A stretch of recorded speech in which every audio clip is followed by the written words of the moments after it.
I had a very close-knit, very, very tight family. My grandmother had 13 kids, so we had a lot of family and like 50, 60 grandchildren, and we all lived in Jersey, relatively in the same area.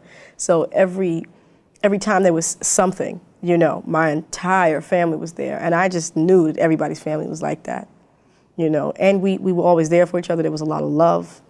My grandmother was such a matriarch that, like, you know, it just, through her children and then their children, you know, this love, this family structure, this close-knit family structure was implanted in all of us. And it really helped to give me the confidence to know that you have, you know, family to go back to is a help. And it doesn't always happen biologically. You know, sometimes, you know, God gives you family in other forms. But I was very blessed to have a very strong biological family, you know.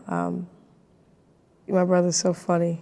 Every day, I just remember a lot of the things that we did growing up. As a matter of fact, he was my first group. We were a music group together. We were the first group. We had a song called Let's Be Friends, and he played the acoustic, and I sang, and it's a pretty bad song, but but you know, those early seeds are planted, you know, they were planted, definitely.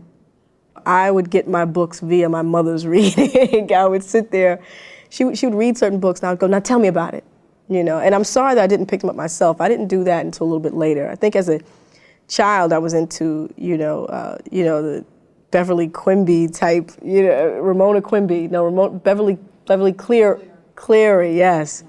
You know, I mean, and yeah, Ramona Quimby, age 8, and things like that. But, you know, I was never an extensive reader until late. I mean, I tried, you know, not to have a day pass where I don't read something from the Bible, for example. It's like my sustenance to me. If the entire week is a battlefield, you know, it's like reading that is sort of like that parachute with the box of, you know, reserves that comes, you know, in the middle of the war, and you have food and water and a toothbrush and toilet paper, and you're just like, thank you, you know. So my reading, you know, is definitely, I was very active. I was always all over the place trying to do a million things, you know, just into this activity. You know, you asked me when I was 14 what I wanted to be. Activist first. It's my occupation. I am an activist.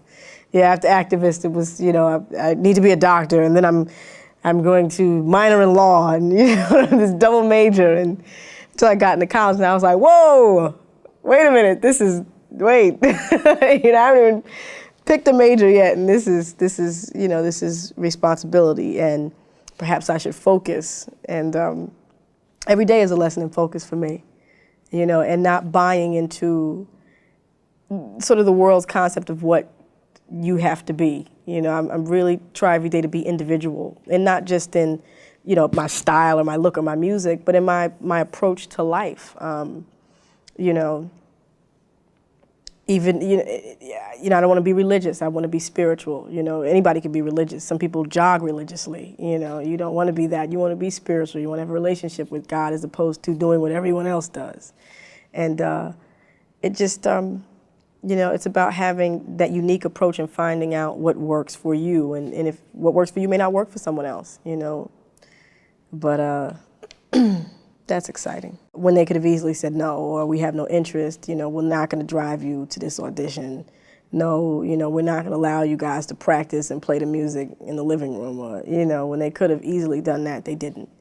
And just very, very meaningful. I mean, my parents, you know, really took a heavy, you know, very serious interest in my creativity from the time I was very young, and not for the sake of, you know, they didn't know what would come of it, just because I enjoyed it, you know, and to me that's a reflection of love, when someone can see you enjoying yourself and want to participate or want to encourage or want to help you to do something that you enjoy. You know, it wasn't about making her a star. It was just, hey, she likes to do this, let's support it. Actually, the music came before the acting, but while I was doing music, I found myself meeting people who acted, you know, and they exposed me to that field, and I was kind of like, hey, all right, I'll try it. you know, always thinking, well, music is my first love. And I just stumbled. I mean, when I tell you I stumbled upon all this, actually I didn't stumble because there are no accidents, but I did not, you know, I didn't have that intense ambition to be a musician or an actress. You know, I just enjoyed it, you know, and if there was an opportunity, hey, you know, I'll go. And by enjoying it, because I loved it, it enabled me to get better at what I was doing, you know what I mean? Because there was a love behind it. It wasn't like, I've got to do this, you know, there wasn't just, you know, naked ambition. I really enjoyed what I was doing. And all the while that I enjoyed it, I was happy doing it. I was content doing it, whether it was for 3 squirrels in the park or, you know, for 3 acorns as compensation. I mean, it didn't matter to me. And because we loved it so much, I think that was a reflection, you know, to others. I think that they saw that, you know, that to me, you know, penetrated the minds and the hearts of people more than, hey, look how well we can play. You know, it was kind of, there was something else that was communicated, you know, by the music and by the artistry. And that created opportunity.